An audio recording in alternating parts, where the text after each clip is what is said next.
Welcome, everyone. For those of you who are listening, and this is the first of your sessions in the 2012 online conference on 21st Century Lutheran Education, welcome.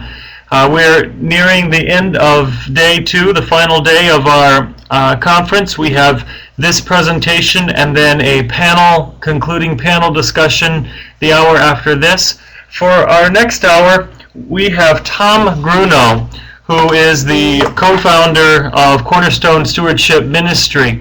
And Tom is here to talk to us about School Systems, a Ministry Partnership. Tom, I'll go ahead and turn my microphone off and let you jump in and get started. Thank you very much for the opportunity to share with you and have this forum. I am with Cornerstone Stewardship Ministry, which is an independent firm that does strategic planning and fund development exclusively for Lutheran churches and schools. And the reason I wanted to be able to present the concept of school systems today is because I do have a passion for Christian education. I'm not only a product of Lutheran education, especially at the elementary level and the collegiate level, but I've spent 17 years as a teacher and administrator in Lutheran schools. But for the past 20 years, I've been a consultant in different funding and strategic planning firms, and specifically the last 4 years have been really studying the whole issue of school closures within the Lutheran Church and trying to come up with a practical solution that works so that we are not imminently faced with more school closures. With that in mind, I'd like to turn to the fact that we know that statistically, just in the Lutheran Church Missouri Synod, that we have seen a series, an increasing series of Lutheran schools closing over the years, and 2012 will be no exception. And when I talk to those that are affected by these and others who are sort of on the sidelines watching in different cities throughout the United States, by the way, it doesn't seem to just be one part of the United States, but this sort of disease, so to speak, is pertinent to every part of the United States. And most would agree that we probably got to do something different in sustaining viable Lutheran schools. Got to find a different solution. And part of that is one of my noted and very respected colleagues, Jerry Twombly, who's not a Lutheran. Interestingly enough, he is a development consultant with BGW, and that's Building God's Way. Some of you are familiar with that process. But he suggests that in 12 years, Christian education as we know it right now will not exist. In fact, it will disappear. But at the same breath, he holds the hope. And he holds the hope that the Lutherans, if we can get our act together, may just have the answer. Because of the way that our polity works, the opportunity for our national accrediting system, and a lot of the pluses that we have in common mission and values, that the Lutherans, being really historically involved in Christian education, may have the answer. But then again, most agree that we've got to do Lutheran schools different. And so I'm here today to basically present a concept that has not only been in theory, but actually has been put into practice in different formats.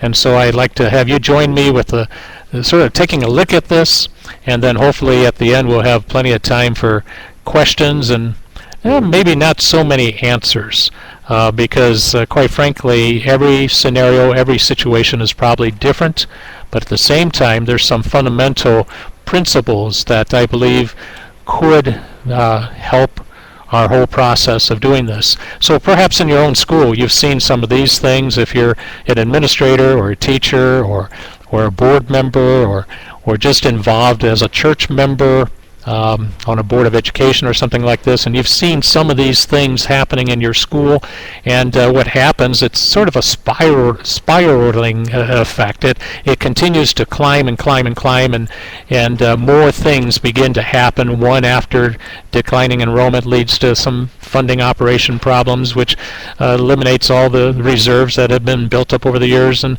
then we try salary reductions, and we tried to do RFPs, or reduction in force, and then there's more friction developing between the polity of the school and the church, and we consolidate grades, we cut curriculum, and it's just a vicious cycle, and that's just leads us to really not being able to sustain our Lutheran schools. So most agree we've got to do something different. We don't want to be in the business of closing schools or downgrading our programs and things like that.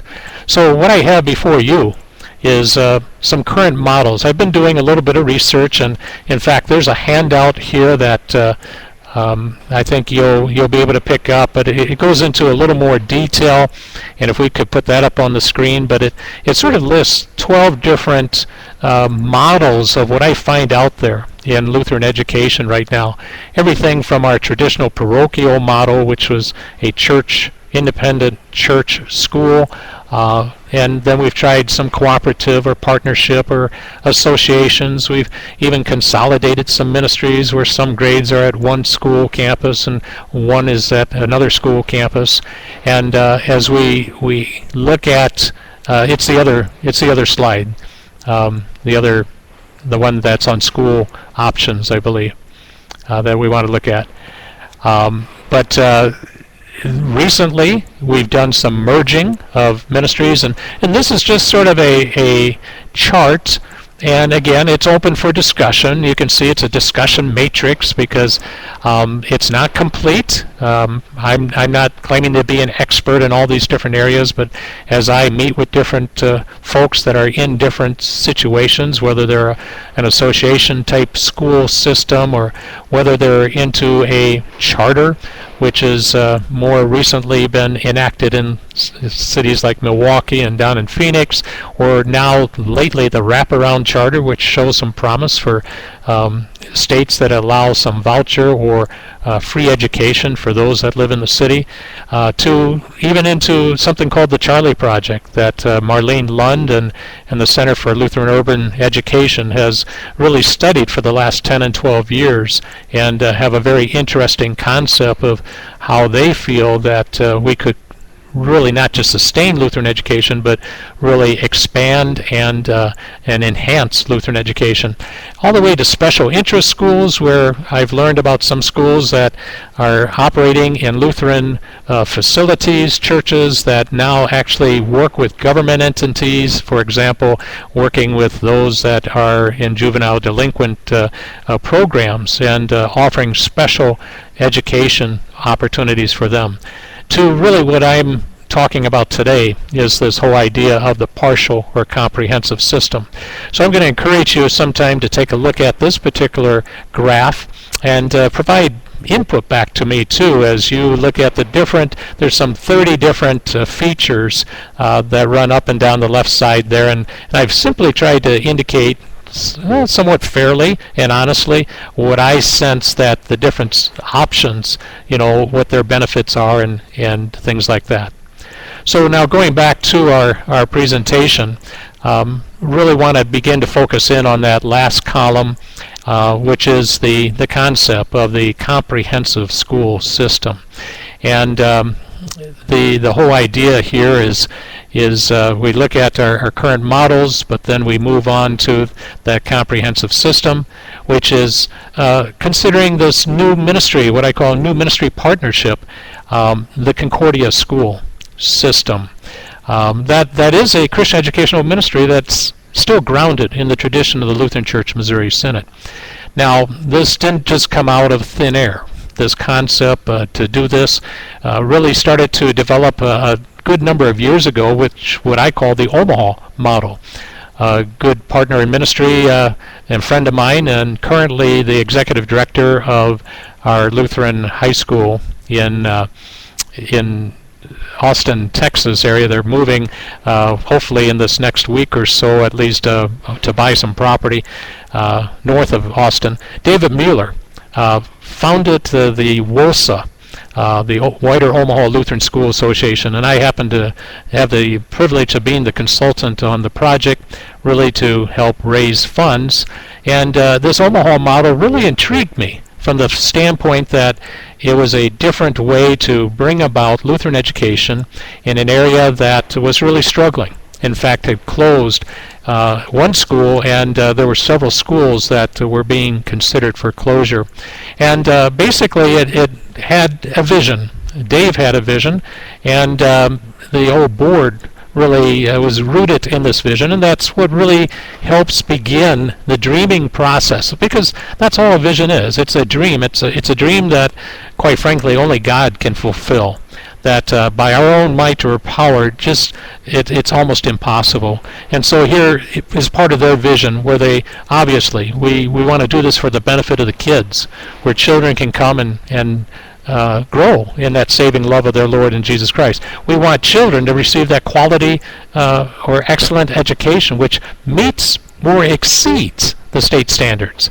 We want to lay a foundation for strong and courageous lay leaders for congregations, communities.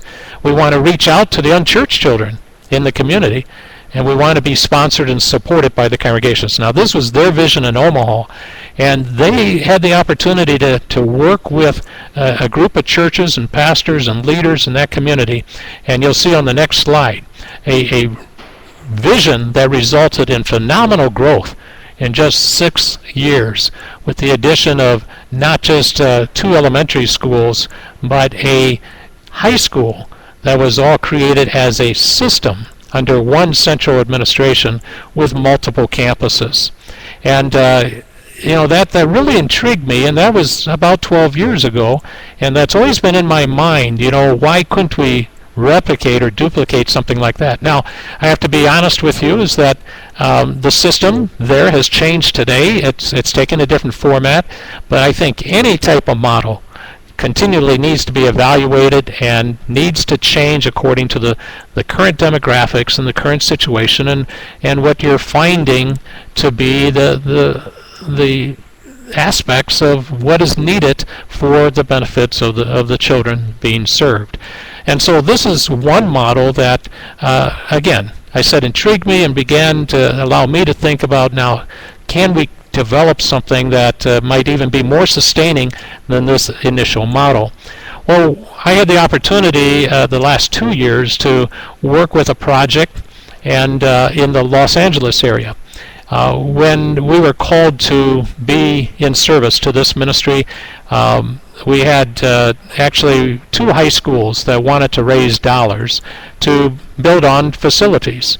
And as time went on, we had the opportunity to begin talking to the 2 high schools to talk to each other. And what happened out of those talks came the opportunity to maybe think about not just 2 high schools merging together, but even a 3rd high school coming together in the northern LA San Fernando Valley area.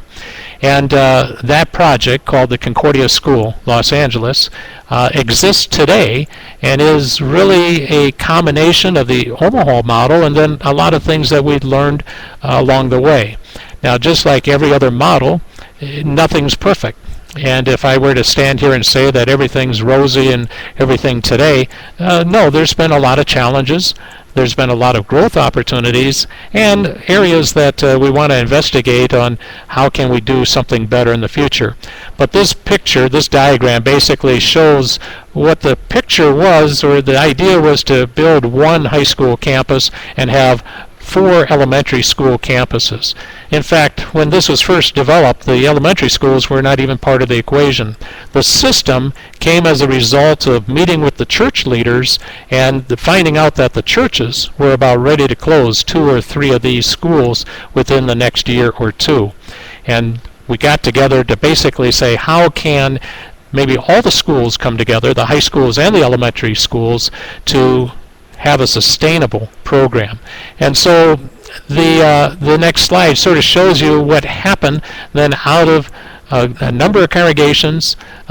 This involves 2 different circuits of pastors, so 2 different areas of the San Fernando Valley. But you can see basically the Concordia school system involved these 5 campuses, and it involved a junior senior high school building, and then you notice that one of the big marketing pieces of this is that each of the campuses became a Concordia campus. Now, the name Concordia was picked for probably some very obvious reasons. To a Lutheran, Concordia is Lutheran. To someone that is not really familiar with the Lutheran educational system, Concordia is a name that probably sounds like a decent name, a very vibrant name for a school. And you can see the common marketing, and this was sort of taken out of our brochure, that we had multiple campuses that you could send your elementary child to. I remember on one opportunity in a open mall that the school system had decided to give out child identification kits as a way to market the Concordia system. And I can remember one of the mothers that came by the table to pick up the ID kit and then looked at the brochure, and she said, "Wow, this is neat because I live near Burbank, but I work near Canoga Park. Now, which school would I send my child to?" And it gave people some flexibility opportunities. And there's a lot of different things that we're going to talk about the school system. But imagine your city, your situation, where that, if we could get Lutherans to work together, it would be amazing things, and I think God would be pleased with that, but amazing things can happen. Well, what are some of those amazing things? First of all, there's certain values that we sustain in ministry. The fact is, the bottom line is that our schools and churches really have some similar missions and commitments to providing exemplary Christian education. We want to really strengthen our congregational relationships and support. I mean, that's been our bread and butter over the years, and yet we know our churches are struggling too. We know that technology is a big piece right now, and that has to be involved in this whole how do we take this education program even beyond the walls or these 5 campuses that you saw there. We needed an accountability plan to guide the school's success. There's like I said before, nothing is perfect, and that there will be issues, and there needs to be constant evaluation as we go through the process. Mainly because this is new and no one's really done something like this specifically with Lutheran education. There's some models out there, collegiate models, and even the University of Phoenix and the Claremont schools in California, that even our Concordia University system has some elements of these things too. We certainly require a strong, diverse leadership, and we know that many of our people have that. We need to put them in positions that can and bring together something like this. And then professional, gifted Christian educators. That's our mantra of Lutheran education. We have a great system of gifted Christian educators that need to be challenged to grow and have an opportunity to do that. And so those are some of the values. The quality. Ministry partnership like this recognizes schools of quality. We do have excellent Lutheran schools.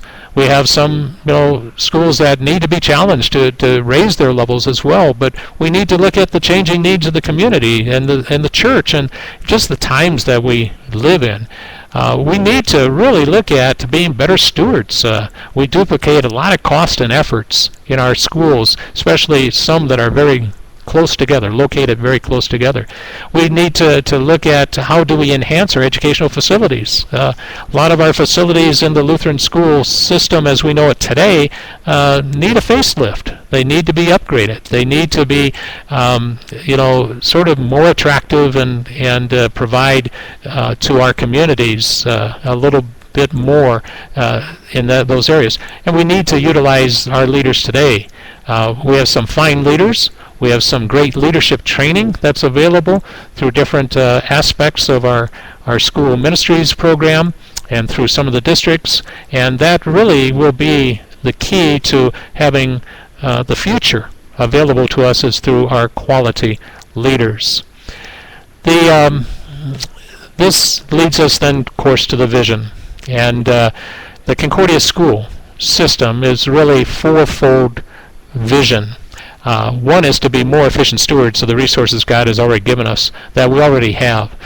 I often remark that people say, well, Lutherans are poor and we simply don't have the money and things like that. And I think we sort of get that from our old liturgy, that our traditional liturgy, where we say, we poor miserable sinners. And on the other hand, I think we should change that to we rich miserable sinners, because actually Lutherans, statistically, as I serve churches throughout the country, over 200 the last 20 years, I find that the average income within our church congregational membership is often greater, much greater, than the community that that church is located in. But to execute the vision is to have a sustainable school system model that's not just going to take us into the next couple of years, but really break that trend that we're seeing in the next 12 years that Jerry Twombly says, we're really going to be challenged with keeping our schools alive. Provide enhanced educational and extracurricular opportunities for students. In California, we were able to say from pre-K to PhD, and pre-K because most of our churches had early childhood programs, very fine early child programs. In fact, they were vibrant programs. The elementary schools were not able to retain many of those students, but with Concordia Irvine down there, of course, they had PhD programs. So our marketing there was really PK to PhD, sort of snazzy there. But also, it's interesting, this vision of Concordia School. Just imagine what could happen if every major city in the country ended up with a Concordia School. And in that Concordia School in every city had the same standards, and national marketing could really promote a Concordia School. So no matter where you moved to or wherever you were, you would see Concordia all over. This concept sort of comes from what I see overseas, and where we have Concordia Shanghai and Beijing, and a number of our international schools have picked up the word Concordia. And so not only is it a national system, it could be an international system, and many of those international schools have great distinction. And I can imagine that a system like this, located in different cities, would be able to do that as well. Well, what are some of the benefits that we really come from? The mission, the bottom line mission, is to be that mission outpost, to share the gospel with young people and their families. I mean, that's the bottom line. That's what ministry is all about, and that's why we believe that sustaining Lutheran schools is very important, not just for today, but also for tomorrow. This system, there are many benefits. And, we can sort of argue some of these, but I don't think anyone can take away the idea of stewardship of resources. And I'm not going to read all those things, but just imagine, the idea of bringing together 4 or 5 campuses that traditionally did each one of these things separately, and now are going to combine and use the best of the best and bring that together in one system. We have that experience of quality education. We want to have students that have enhanced learning opportunities. I saw a note here, would it be possible for a student to attend multiple campuses with this format? Absolutely. But even more importantly, it's the opportunity for teachers in the system, and we'll get to the teachers in just a moment, who belong to the system, who are called into the system or contracted into the system, to use their expertise on the different campuses and move from campus to campus as well. There's opportunities for staff and faculty with increase in diverse opportunities, and that's part of that. So we want staff that is really passionate about a certain subject area or certified to teach a certain area, whether it's a reading specialist or maybe an upper level math or science, where they're going to be teaching more in their disciplinary area rather than a full schedule all day long. And in-system substitute teacher availability. Because the system would be operating 4 or 5 campuses, you have teachers that are not necessarily teaching every period of the day and or full-time or part-time. The economic stability in classroom efficiency. Multiple campuses with several hundred students. one of the interesting things in California when I visited one of the schools that was looking at closing, the teacher's biggest concern was that her classroom was so small. She only had 8 or 9 students in like her 3rd grade class.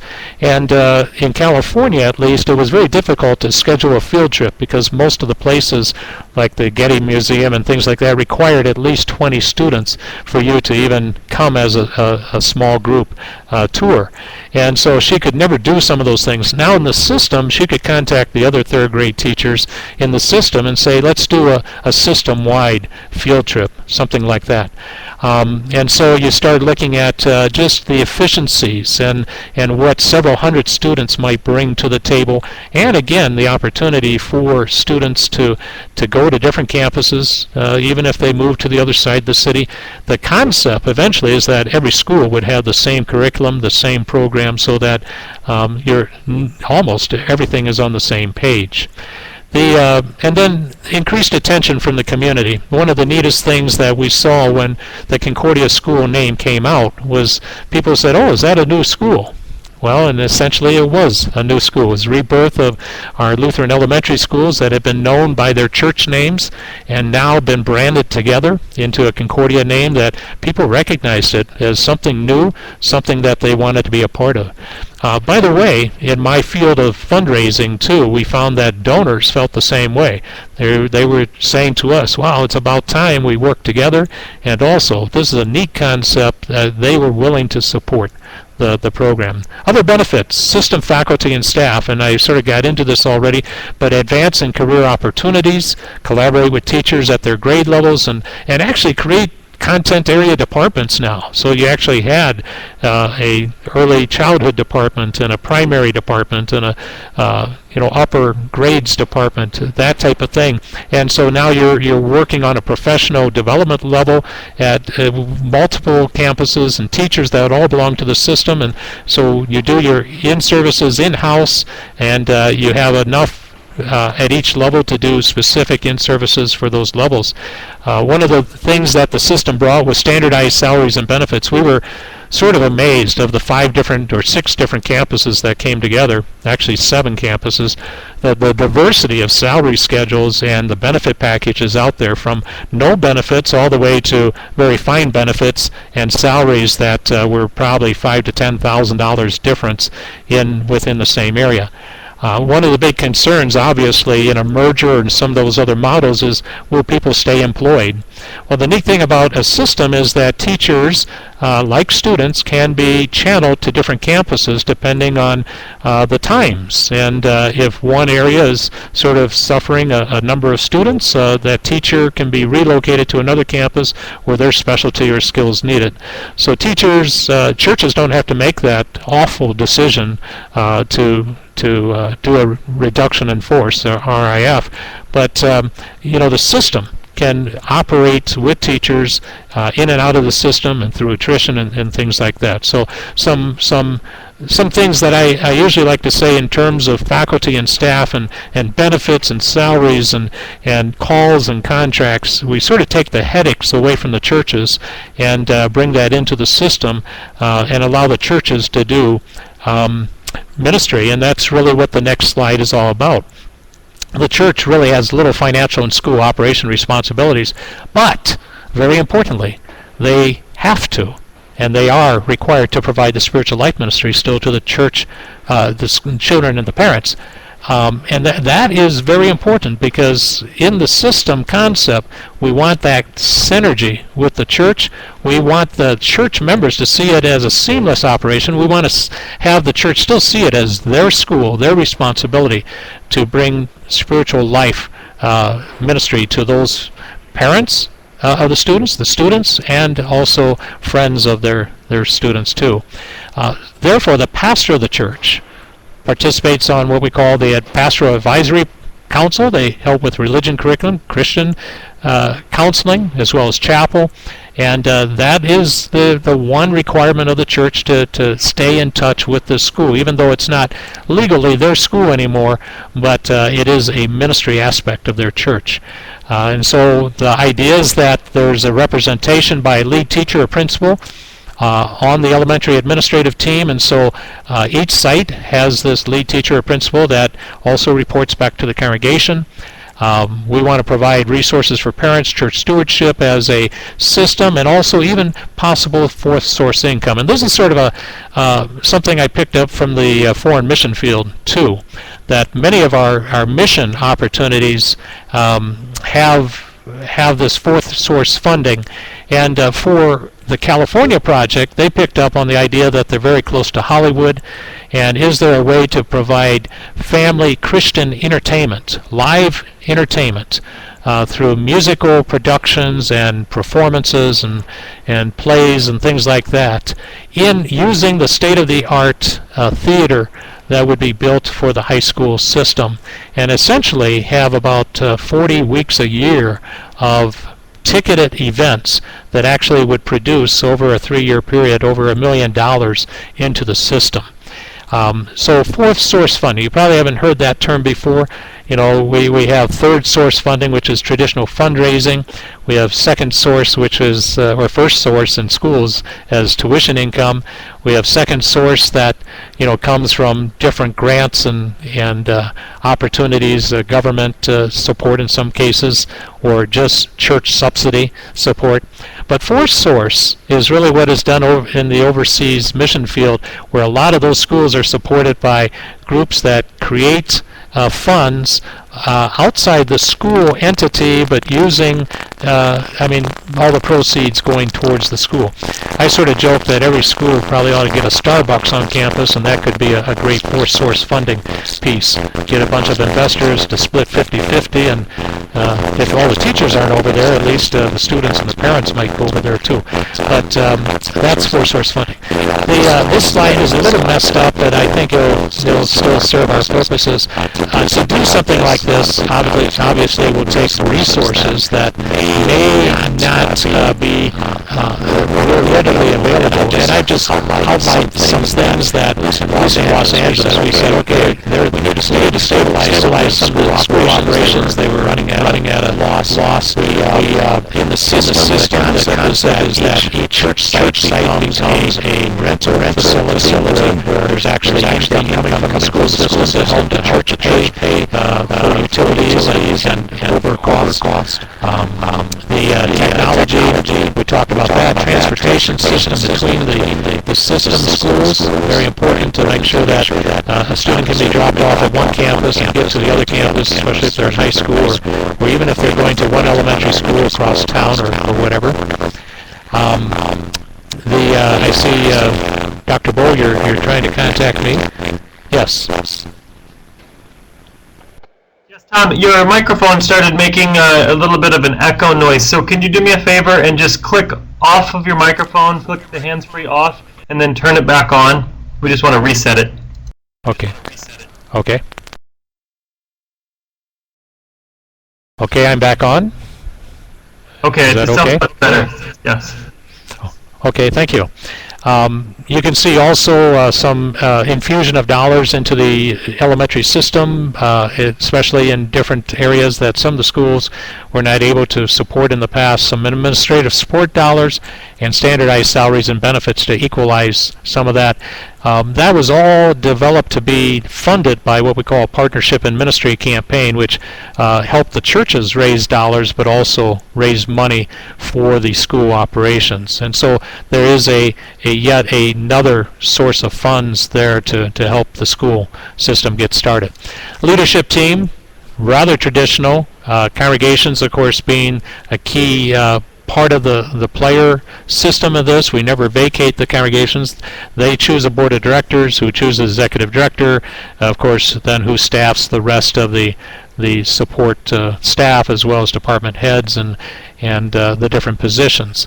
You can see there are elementary superintendent, and in this system we had the high school principal, but over the 4 elementary schools we had one superintendent leading the 4 elementary schools, being the key person there, with a lead person to manage the day-to-day operations, a lead teacher or an assistant principal at each of the campuses. And that was just dependent on how the schools were set up at that time. Each of these schools signed a formal agreement, each of the congregations signed a declaration of intent. And I mean, this is all done through a formality type of thing where the church essentially gave the school to the system. They transferred all their teachers to the system, all the billings, all the collections, all the equipment, everything was turned over to the system. That was the contribution of each of the congregations, and for that, then the church would receive partnership in the system concept to allow them to continue to do word and sacrament ministry while the school then was able to move forward. Now we still have at least 20 minutes, Dr. Bowe, for questions. Again, I'm really looking at this as a forum for an opportunity to sort of pick this thing apart. It's a little more than theory because it's actually been implemented. I'm currently speaking right now from Salt Lake City, Utah, where we're looking at this whole concept with 4 elementary schools and 1 high school. And I've been working with different groups in different cities as well that are considering, parts of this concept on a minor scale or even a major scale like we are in Salt Lake City as well. So I would love to take any questions, or I'm sure there are, anytime you present something like this that could be controversial, or again, we don't have all the answers, but we're living and learning through some of this right now as we speak. We have a small group, but maybe people do have some questions, and I have a few that I'll throw up. I even have some that are pretty potentially controversial I'm willing to throw out here, even on the recording, just to mix things up a bit. That's great. Well, you're known for that. That's why you have the last name you do. So I'll start with one. You talked about how you feel like there are many Lutheran schools that are doing very good things, and I believe that's absolutely true. Some would point out that there are many Lutheran schools that are not up to par in terms of the academic quality and the curriculum. That there is a lot of chalk talk, sage on the stage, lecture, teacher as dispenser of content concept out there.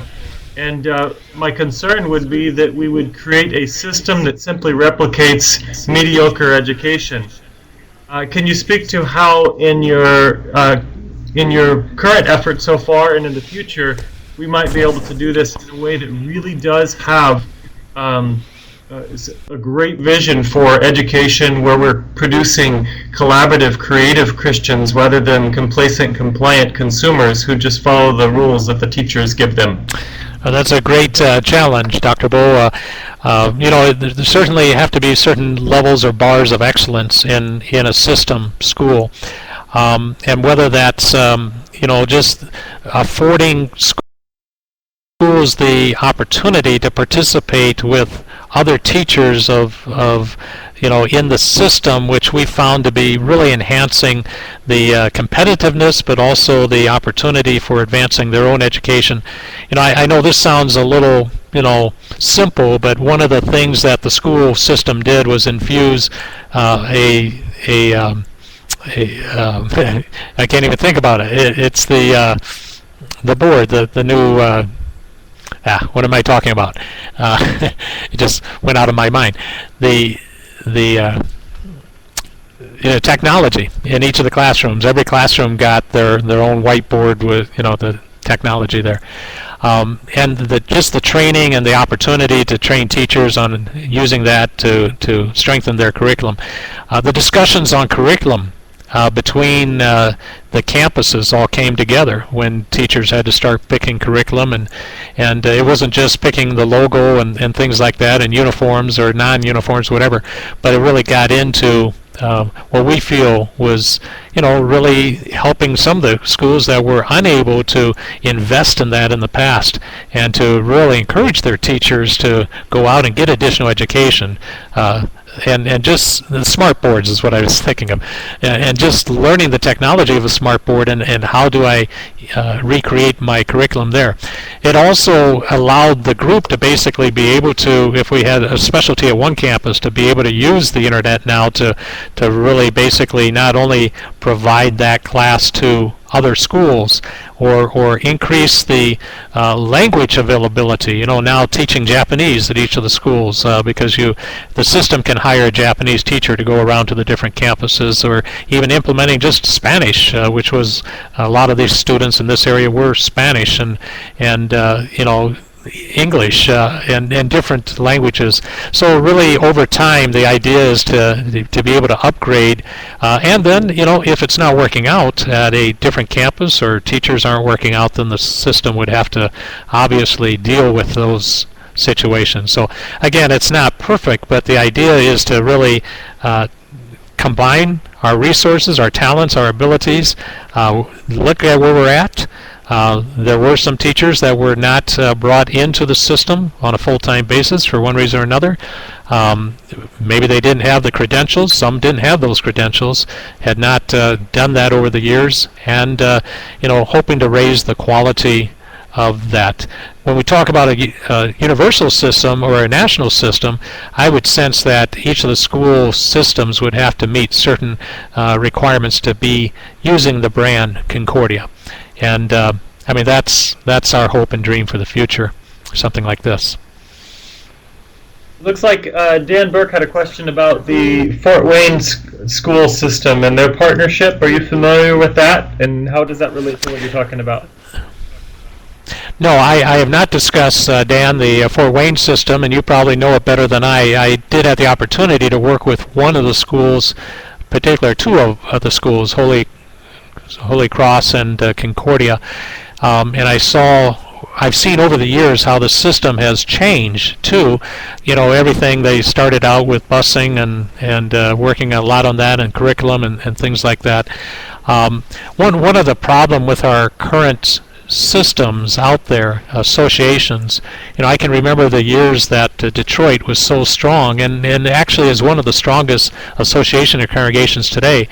But they had assessment per members and things like that, and as the Detroit schools, churches have declined in numbers and everything, that the association has been able to, you know, survive in a healthy way. But you know, you look at what happened in Chicago, the break up the association there, and you look at different aspects. I would still say Fort Wayne is one of the unusual systems because let's face it, there are a lot of Lutherans in Fort Wayne. There's a lot of churches, but even in Fort Wayne, we've lost some churches recently, and even schools. And so, you know, I can't you know, speak specifically to what is working best there right now. I know they're doing a lot of educational type of things, including the homeschooling piece, which LA is also doing quite a bit. LA is also doing the international student program in the junior and senior high school, and so there's a lot of resources in that area. So I don't know, Dan, maybe you can share something more about that, because okay, you're from Detroit too. I was born in Livonia. I never had the opportunity to attend the high school there, but I know, for example, when South, the newest campus in Detroit, was built, that was built cash on hand, and that was an incredible feat for a school association in these days. But Detroit Association has generally always been pretty strong in that way.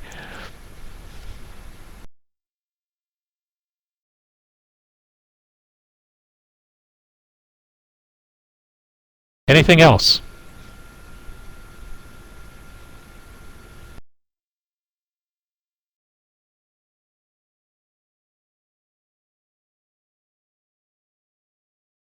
Well, Tom, thank you very much. I appreciate this. I'm going to go ahead and stop the recording.